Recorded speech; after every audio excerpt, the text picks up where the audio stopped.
நிச்சயமாக. அதாவது கொடைக்கானலை பொறுத்தவரையில் இந்த 2ஆம் சீசன் என்பது அக்டோபர், நவம்பர், டிசம்பர் மற்றும் இந்த ஜனவரி மாதங்களில் இந்த 2ஆம் சீசனானது துவங்கி நடைபெற்று வரும். குறிப்பாக இந்த உறைபனி காலம் என்பது டிசம்பர் முதல் வாரத்திலேயே துவங்கக்கூடிய நிலையில், இந்த வருடத்தை பொறுத்தவரையில் காலதாமதமாகவே இந்த உறைபனியானது துவங்கி இருக்கிறது.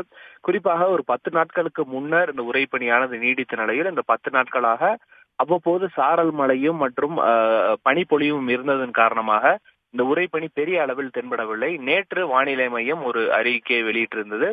இதில் உதகை, கொடைக்கானல் உள்ளிட்ட மலைப்பகுதிகளில் உறைபனி ஏற்படுவதற்கான வாய்ப்புகள் இருக்கும் என்று தெரிவிக்கப்பட்டிருந்த நிலையில், நேற்று பகல் முழுவதும் கொடைக்கானல் மலைப்பகுதி முழுவதும் வறண்ட வானிலையே நிலவி வந்த நிலையில், இன்று அதிகாலையில் கடுமையான உறைபனியும் நிலவி இருக்கிறது. குறிப்பாக இந்த ஏரி சாலை அருகே இருக்கக்கூடிய ஜிம்கானா, ஏரி சாலை, அண்ணா பூங்கா மற்றும் பிரையண்ட் பூங்கா உள்ளிட்ட பகுதிகளில் பசுமை போர்த்திய புல்வெளிகளில் ஒரு வெண்பனி போர்த்திய ஒரு அருமையான காட்சியும் ரம்மியமான காட்சியையும் இங்கு வந்திருக்கக்கூடிய சுற்றுலா பயணிகள் அனுபவித்து அதனை புகைப்படங்களும் கூட எடுத்து வருகிறார்கள்.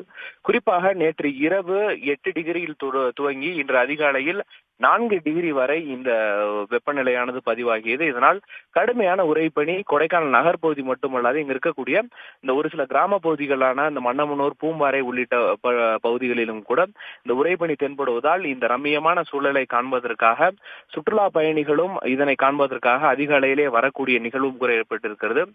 மேலும் இந்த கடுமையான உறைபனி மற்றும் குளிர் காரணமாக நடைபயிற்சி செல்பவர்களின் எண்ணிக்கையும் வெகுவாகவே குறைந்திருப்பதை நம்மால் பார்க்க முடிகிறது. மேலும் இந்த உறைபனி தொடர்வதால் பகலில் வறண்ட வானிலை நிலவும் என்றும் தெரிகிறது. தொடர்ந்து இந்த உறைபனியும் கூட இன்னும் சில நாட்கள் நீடிக்கும் என்று எதிர்பார்க்கப்படுகிறது. உடனுக்குடன் செய்திகளை தெரிந்து கொள்ள சன் நியூஸ் பெல் ஐகானை கிளிக் பண்ணுங்க.